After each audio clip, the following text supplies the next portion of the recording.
আসসালামু আলাইকুম বন্ধুরা, কেমন আছেন আপনারা সবাই? আজকে দারুণ স্বাদের একটা পকোড়ার রেসিপি নিয়ে হাজির হলাম। বিশেষ করে এই বৃষ্টির দিনে এমন একটা টাইপের পকোড়া যদি আপনারা তৈরি করে খান, আপনারা কিন্তু এই পকোড়ার ফ্যান হয়ে যাবেন। এখানে আমরা নিয়েছি হচ্ছে চাল, ডাল। তো এখানে আমরা মসুর ডাল নিয়েছি পরিমাণ মতো, আর নিয়েছি হচ্ছে চাল। এবার এই ডাল আর চালগুলোকে ভালো করে আমরা এখন ভিজিয়ে নিব। এইভাবে পকোড়াটা বানিয়ে খেলে কিন্তু খেতে খুব ভালো লাগে। আর বৃষ্টির দিনে সবচাইতে বাঙালির কাছে, আমাদের মতো বাঙালি, সাধারণ বাঙালি, তাদের সবার কাছে অনেক বেশি প্রিয় হচ্ছে ডাল চাল। এভাবে ডাল চাল দিয়ে পকোড়া কখনো কি খেয়েছেন? একবার হলেও বানিয়ে খেতে পারেন বন্ধুরা। এই পকোড়া খেতে কিন্তু খুব ভালো লাগে। বেশ এই চাল আর ডাল কিন্তু আমরা 1 ঘন্টার জন্য ভিজিয়ে রাখবো। বন্ধুরা, এখানে আমরা হেলেঞ্চা শাক নিয়েছি। এবার হেলেঞ্চা শাকগুলোকে ভালো করে বেছে নিব। প্রায় বৃষ্টি বাদলের সময় কিন্তু প্রচুর পরিমাণে গ্রাম অঞ্চলে অনেক বেশি হেলেঞ্চা শাক পাওয়া যায়, আর ঢাকা শহরে পাওয়া যায় না বলেই চলে। হেলেঞ্চা শাক সাধারণত বাংলাদেশের গ্রাম অঞ্চলে সবচেয়ে বেশি পাওয়া যায়। গ্রাম অঞ্চল যেখানে শাক পাওয়া যায় সেখানে খুব সুন্দর সেখানে মানুষ এইভাবে পকোড়া বানিয়ে খুব সুন্দর পছন্দ করে। বন্ধুরা, এখানে আমরা নিয়েছি পেঁয়াজ কুচি, কাঁচামরিচ নিয়ে এখন আমরা বাটাবাটি শুরু করে দেব। এখন আমরা নিয়েছি সরিষা, নিয়েছি এখানে জিরা, নিয়েছি এখানে গোলমরিচ, নিয়েছি একটা এলাচ, যাতে করে পকোড়াটা খেতে খুবই ভালো লাগে। এবার ভালো করে আমরা বেটে নেব। মশলাটা বাটা হয়ে গেলে আমরা এখন একটা বাটিতে উঠিয়ে নিব। বন্ধুরা দেখুন, এইভাবে কিন্তু হেলেঞ্চা শাকের পকোড়া কখনো কি খেয়েছেন? না খেলে একবার এই প্রচণ্ড বৃষ্টির মধ্যে এভাবে খেয়ে দেখতে পারেন। এবার চালগুলো রেখেছিলাম, চালগুলো এখন আমরা বেটে নিব। বন্ধুরা, এবার আমরা ভালো করে চালগুলোকে বেটে নিব। এভাবে চাল ডাল মিশিয়ে পকোড়া খেতে কিন্তু অনেক বেশি ভালো লাগে। এভাবে আমরা চালটাকে বেটে বাটিতে করে উঠে নিব। এভাবে চাল ডাল মিশিয়ে পকোড়া আমার কাছে কিন্তু অনেক বেশি ভালো লাগে। একবার হলেও বাসায় এভাবে পকোড়া বানিয়ে খেতে পারেন বন্ধুরা। দেখুন, আমরা এখন চাল বাটাগুলোকে উঠিয়ে নিয়েছি, কতটা ফ্রেশ হয়েছে বাটা। এবার ডালগুলোকেও বেটে নেব বন্ধুরা। দেখুন বন্ধুরা, এই পর্যায়ে এসে আমরা এখন ডালগুলোকে বেটে নিয়েছি, ডালগুলোকে উঠায় নিলাম ভালো করে বেটে। এখন দেখুন আমরা ডালগুলোকে বেটে নিচ্ছি। এই প্রচণ্ড গরমে বা এই টাইমে কিন্তু হেলেঞ্চা শাকের প্রচুর সিজন চলতেছে। এই টাইমে কিন্তু বাজারে গেলে হেলেঞ্চা শাক পাওয়া যায়। চাইলে কিন্তু একবার হেলেঞ্চা শাকের পকোড়া এবার তৈরি করতে পারেন। খেতে খুব ভালো লাগে, খুবই টেস্টি। বন্ধুরা, এভাবে আমরা উঠিয়ে নিব। এবার আমরা হচ্ছে মশলা দিব।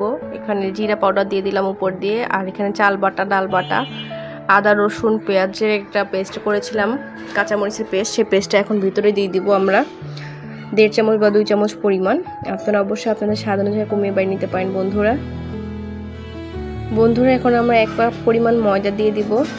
ময়দা দেওয়ার পরে কিন্তু পকোড়াটা অনেকটা সফট হবে আর অনেকটা সময় ধরে লেগে থাকবে, সে কারণে কিন্তু আমরা এখানে পরিমাণ মতো ময়দা দিয়ে দিয়েছি। এখন আমরা 1 চামচ পরিমাণ নিয়ে নিলাম হচ্ছে লবণটা দিয়ে দিলাম। এবার আমরা দিয়ে দেবো 1 চামচ পরিমাণ লাল মরিচের গুঁড়া।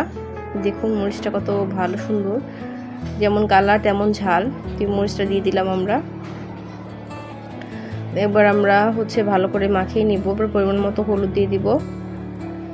এইভাবে পকোড়াটা কিন্তু খেতে খুব ভালো লাগে। প্রচণ্ড গরমে আসলে এমন একটা পকোড়া থাকলে আর কিছুই লাগে না। বিশেষ করে বর্ষার টাইমে কিন্তু আমরা পকোড়া খেতে অনেক বেশি ভালোবাসি। তো বন্ধুরা, এই পর্যায়ে এসে কিন্তু আমরা এখন ভালোভাবে ডোটাকে মাখিয়ে নিব। আর এই প্রচণ্ড গরমে এমন একটা রেসিপি থাকলে আর কিন্তু কিছুই লাগে না। ভালো করে আমরা এখন মাখিয়ে নিচ্ছি, সাথে করে একটু পানি মিশিয়ে দিব। এভাবে পকোড়াটা খেতেও কিন্তু খুব ভালো লাগে। পরিমাণ মতো পানি মিশিয়ে তারপরে ভালোভাবে মাখিয়ে নিচ্ছি। দেখুন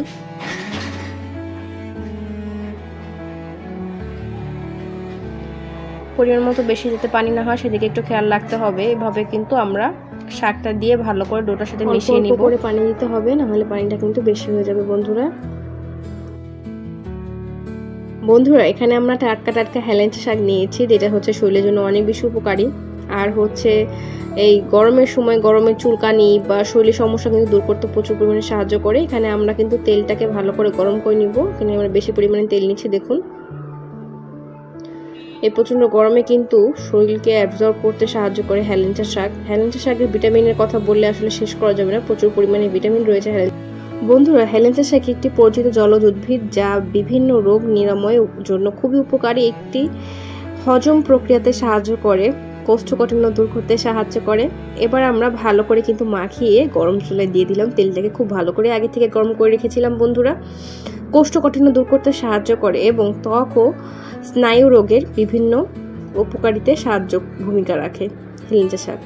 তাছাড়াও হেলেঞ্চা শাকের রস ঘামাচির ও খোস পাঁচড়া ইত্যাদি নিরাময় করতে খুব সাহায্য করে। বন্ধুরা, বিশেষ করে বাচ্চারা কিন্তু শাকটাকে একদম খেতে চায় না। চাইলে কিন্তু বাচ্চাদের টিফিনে বা বিকালে নাস্তা হিসেবে কিন্তু আপনারা এই শাকটা বাচ্চাদের জন্য দিতে পারেন। শাকটাকে একটু নরম করার জন্য আমরা এখানে শাক সাথে একটু লবণ মিশিয়ে ভালো করে এইভাবে মাখিয়ে নিব। বন্ধুরা দেখুন, একটা স্বাস্থ্যকর খাবার খাইতে চাইলে কিন্তু সেটা কিন্তু হেলেঞ্চা শাকের উপরে কিছু নেই, কারণ বাচ্চারা কিন্তু শাক পাতা একদম খেতে চায় না। সেক্ষেত্রে কিন্তু এরকম একটা পকোড়া যদি আপনারা বানিয়ে খাওয়ান বাচ্চাদের, তারা কিন্তু অবশ্যই আপনার কাছে বারে বারে এই শাকের পকোড়া খেতে চাইবে আর বায়না করবে। সেক্ষেত্রে কিন্তু চাইলে এভাবে পকোড়া বাসায় বানিয়ে খেতে পারেন। আর দেখুন বন্ধুরা, কি সুন্দর একটা কালার চলে আসছে, একদম লাল লাল হয়েছে ভাজাটা। আর একদম সস বা যে কোনো সসের সাথে খেতে কিন্তু একদম অনেক ভালো লাগবে।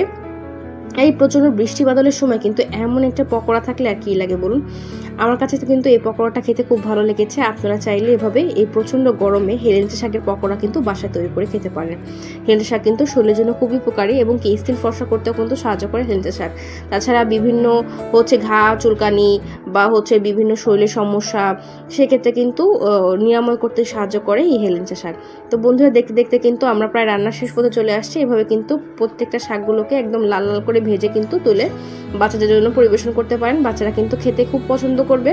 এভাবে টাটকা টাটকা শাক দিয়ে এই পকোড়াটা এত ভালো লাগে। আর মনে হয় বাঙালির কাছে বৃষ্টির এই বিকেলবেলায় এমন একটা পকোড়া রেসিপি থাকলে আর মনে হয় কিছুই লাগে না, খুবই শান্তি চলে আসে এমন একটা পকোড়া রেসিপি থাকলে। তো দেখতে দেখতে প্রায় আমরা রান্নার শেষ পথে চলে আসছি। দেখুন বন্ধুরা, কি সুন্দর একটা কালার চলে আসছে। একবার নিজের ফুল ফ্যামিলির জন্য হলেও বা নিজের জন্য হলেও এভাবে হেলেঞ্চা শাকের পকোড়া বাসা তৈরি করে খেতে পারেন। আর যদি আজকের ভিডিওটা আপনাদের কাছে ভালো লেগে থাকে, অবশ্যই একটা লাইক কমেন্ট শেয়ার করতে ভুলবেন না। বন্ধুরা, দেখতে দেখতে কিন্তু ভিডিও প্রায় একদম শেষে চলে আসছি। অবশ্যই একবার হলেও এভাবে পকোড়া রেসিপিটা বাসা তৈরি করে খাবেন। ধন্যবাদ সবাইকে।